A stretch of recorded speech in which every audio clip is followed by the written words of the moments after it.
Who is responsible for managing health and safety on site? Give one answer. A. Building inspector. B. Contracts manager. C. Health and safety executive, HSE. D. Site manager. D. Is the correct answer. Question 2. General site rules would not normally include information about which one of the following? Give one answer. A. Names and addresses of workers. B. Near miss and accident reporting. C. Personal protective equipment, PPE. D. Site induction procedures. A. Is the correct answer. Question 3. If someone is injured on site, where should this be recorded? Give one answer. A. In an accident book or record. B. In the method of work. C. On the safe system of work plan. D. On the site plan. A. Is the correct answer. Question 4. If you have a minor accident, who should report it? Give one answer. A. Anyone who saw the accident. B. The health and safety executive, HSE. C. The subcontractor. D. You, if possible. D. Is the correct answer.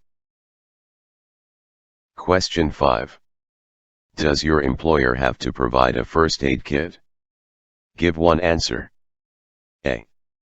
No, there is no legal duty to provide one. B. Only if more than 25 people work on site. C. Only if more than 50 people work on site. D. Yes, every site must have one. D. Is the correct answer. Question 6. What is the main risk to this worker, wearing only these items of personal protective equipment, PPE? Give one answer. A. Breathing in harmful dust. B. Damage to hearing. C. Dermatitis to skin. D. Eye injuries. D. Is the correct answer.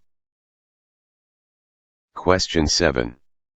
This label is shown on the container of a liquid that a worker is using on site. What does it mean? Give one answer. A. It can be used to feed plants and fish. B. It could cause a drought. C. It is harmful to the environment. D. It will only cause death to fish. C. Is the correct answer. Question 8.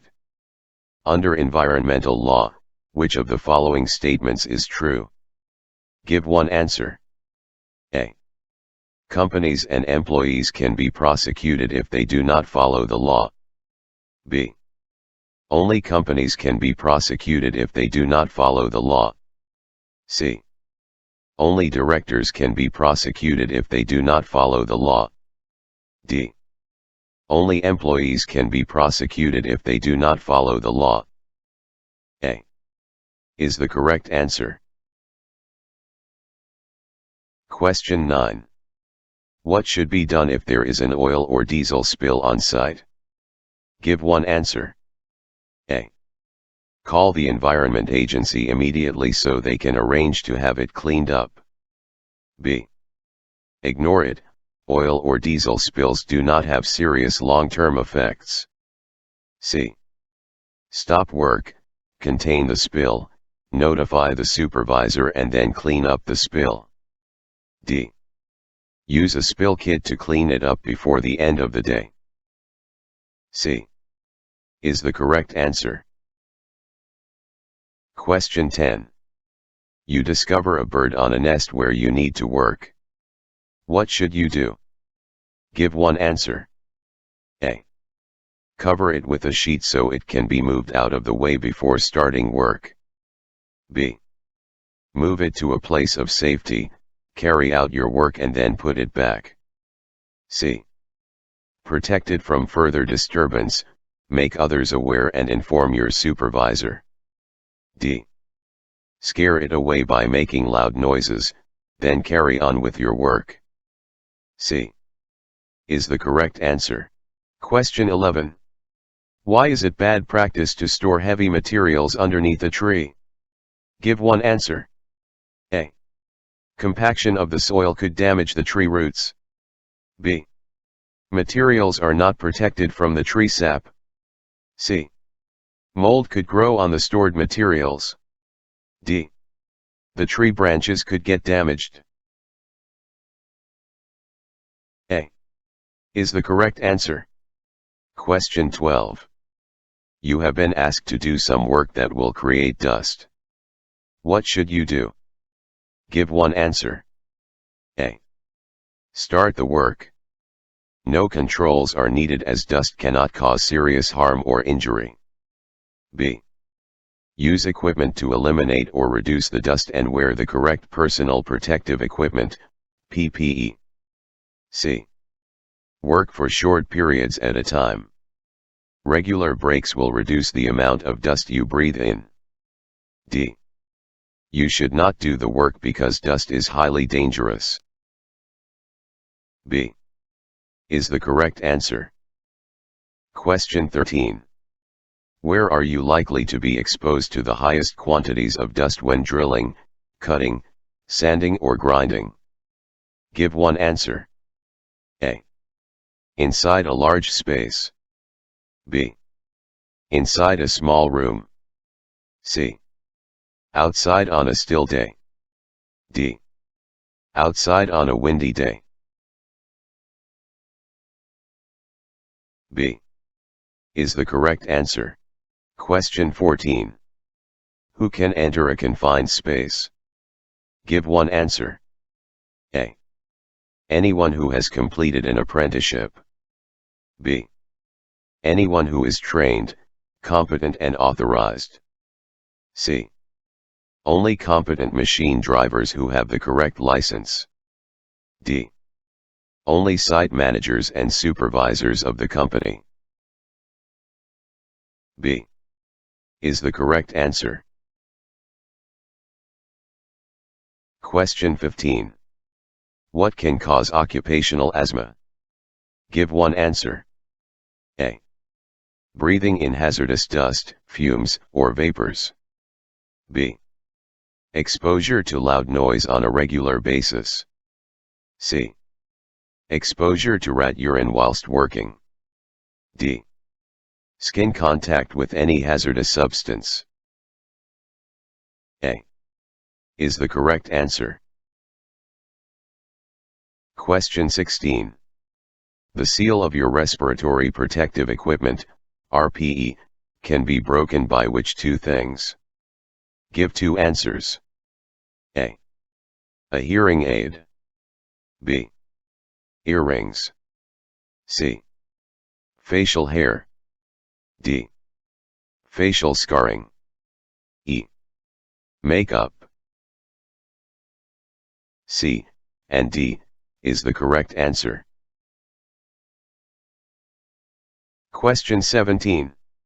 If your respiratory protective equipment, RPE, is a bad fit, which one of the following is most likely to happen? Give one answer. A. It will break easily.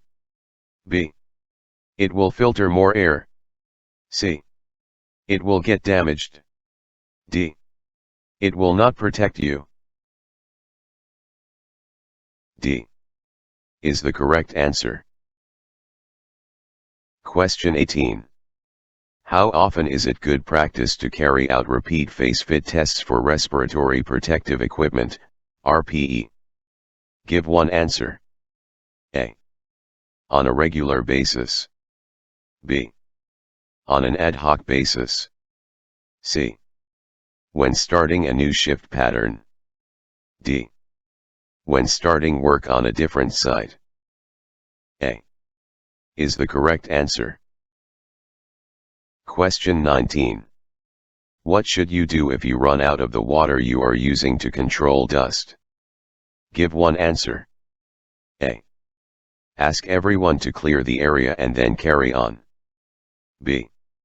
Carry on but get someone to sweep up afterwards. C. Put on additional respiratory protection. D. Stop and refill the water. D is the correct answer. Question 20. Your doctor tells you that you have hand-arm vibration syndrome, HAVS, possibly caused through work. What should you do? Give one answer. A. Inform your supervisor or employer. B. Only inform your friends at work. C. Tell no one, as HAVS is not reportable. D. Tell no one, as it's not contagious. A is the correct answer.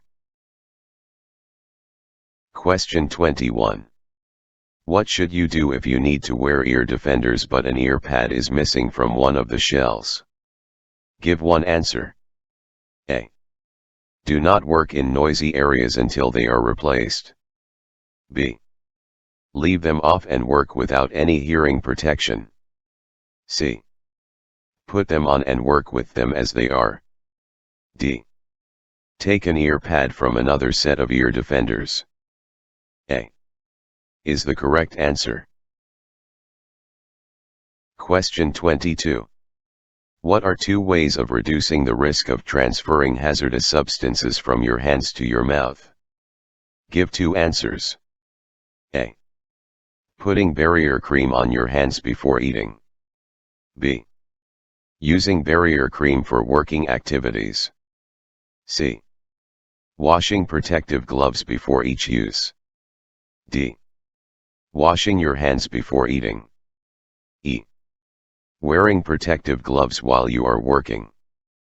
D and E is the correct answer. Question 23. When referring to protection, what is a high UV rate cream designed to protect you from? Give one answer. A. Abrasions. B. Dermatitis. C. Legionella. D. Sunburn. D is the correct answer. Question 24. What is the most likely source of hepatitis in this image?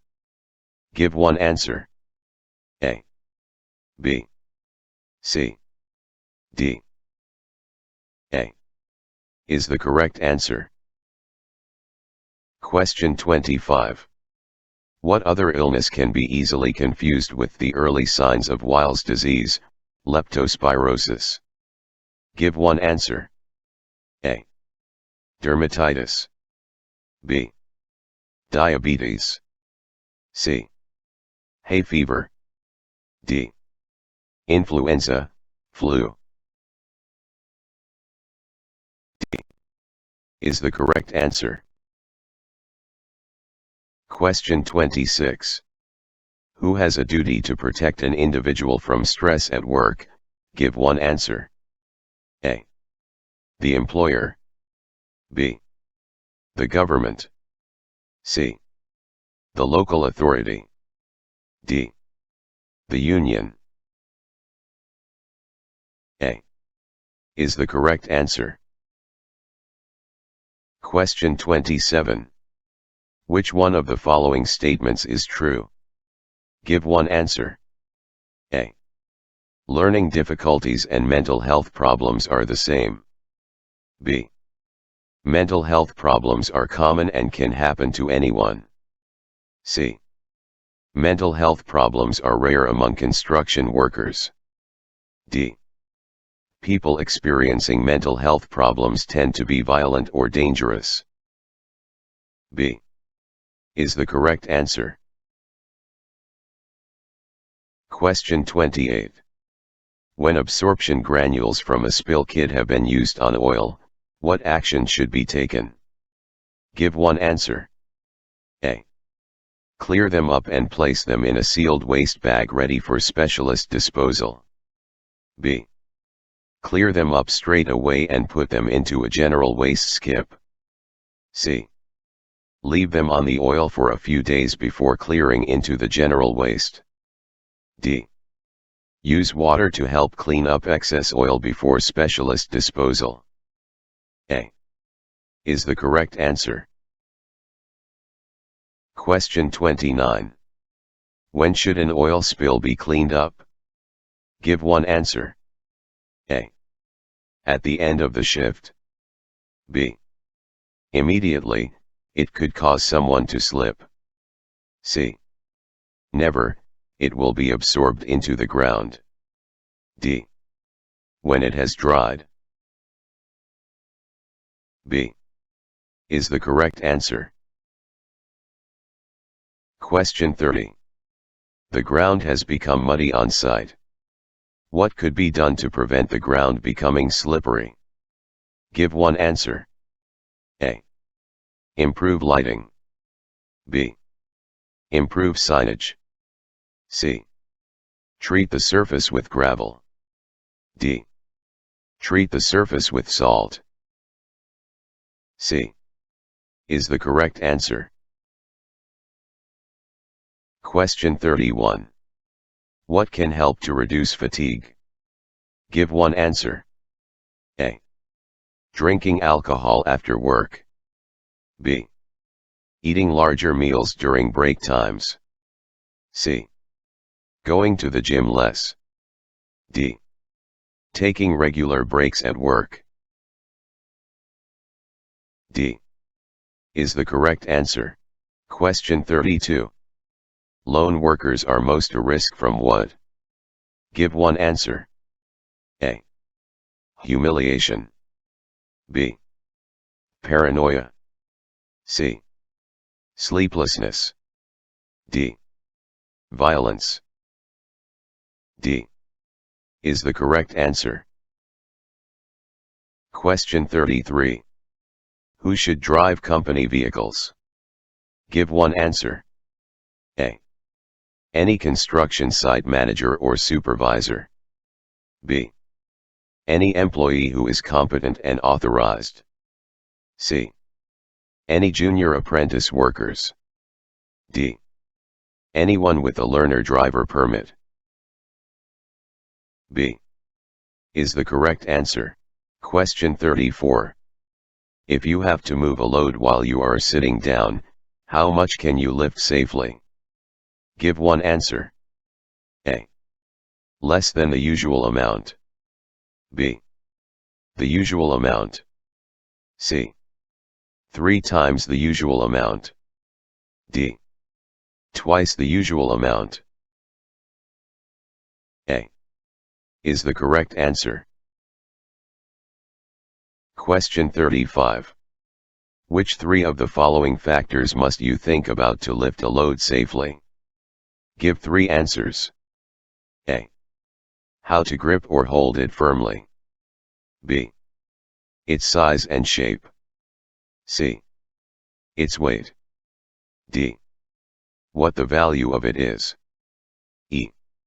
Whether the contents are insured. A, B, C. Is the correct answer. Question 36. Which one of the following could cause back and musculoskeletal problems for a worker? Give one answer. A. Good planning to reduce lifting heavy loads. B. Positioning materials away from the work area. C. Reducing the maximum lifting weight. D. Using machines for lifting operations whenever possible. B. Is the correct answer. Question 37. A large fire has been reported. You have not been trained to use fire extinguishers. What should you do? Give one answer. A. Go straight to the assembly point. B. Leave work for the day. C. Put away all your tools and then go to the assembly point. D.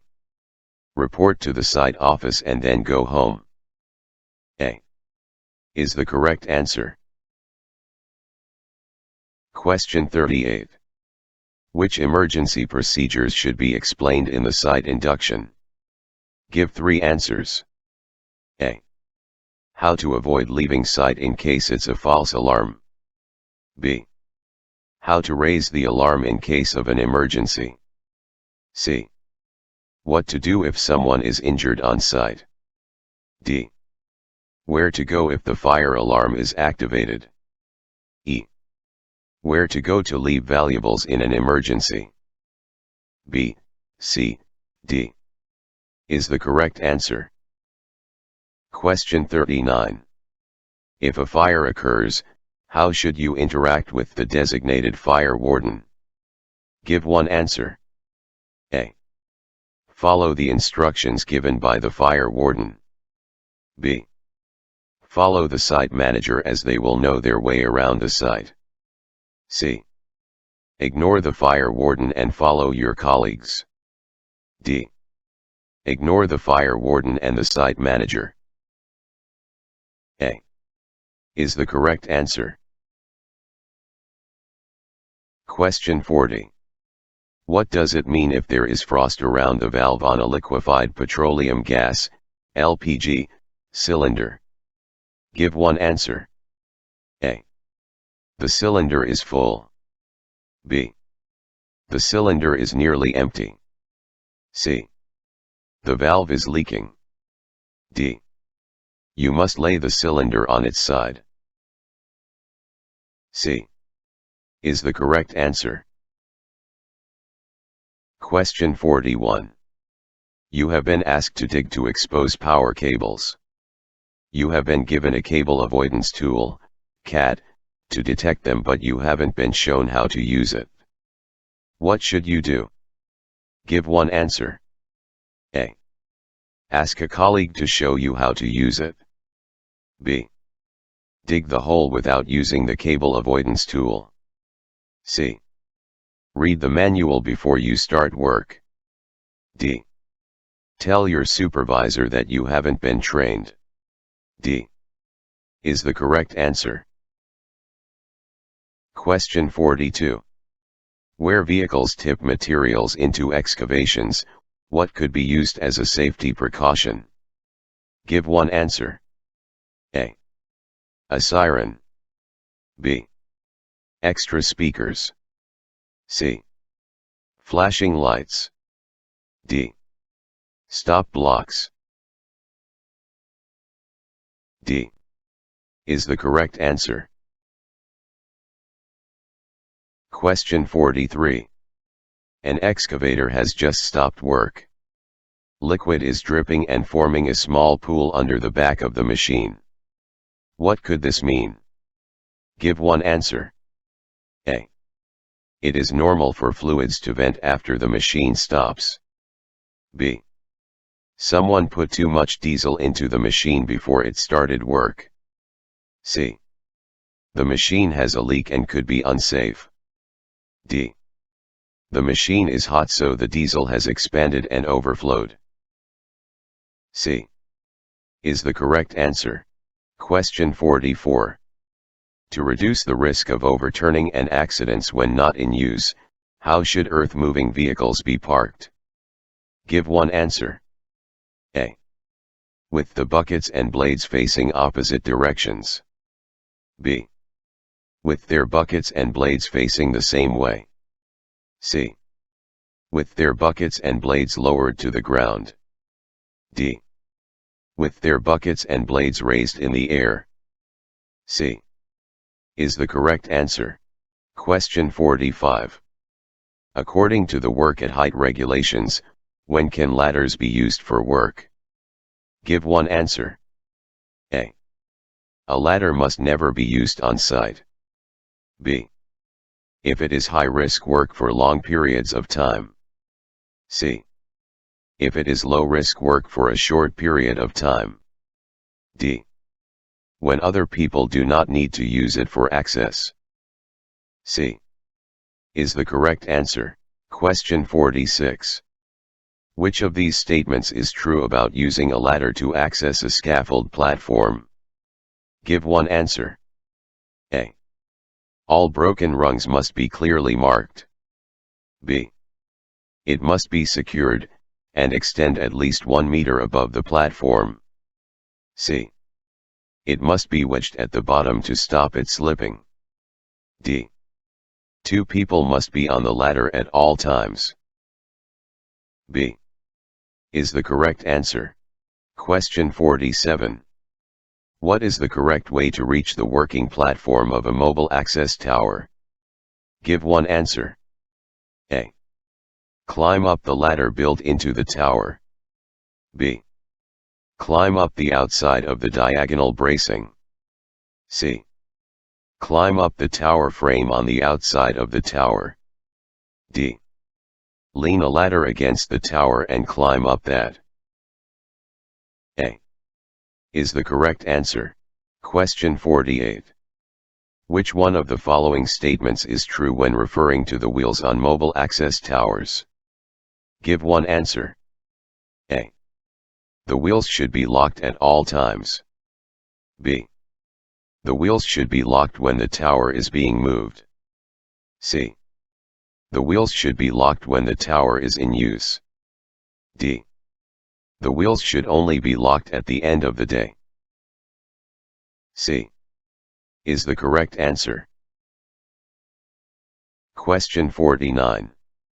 When working at height in a mobile elevating work platform, MEWP, over or near to deep water, which item of personal protective equipment, PPE, should be worn? Give one answer. A. B. C. D. B. Is the correct answer. Question 50. A worker has been asked to operate a mobile elevating work platform, MEWP, but has no training. What should they do? Give one answer. A. Ask a workmate how to operate the MEWP. B. Get the work done as quickly as possible. C. Operate the MEWP at break time when no one is around. D. Tell their supervisor that they have no training. D. Is the correct answer.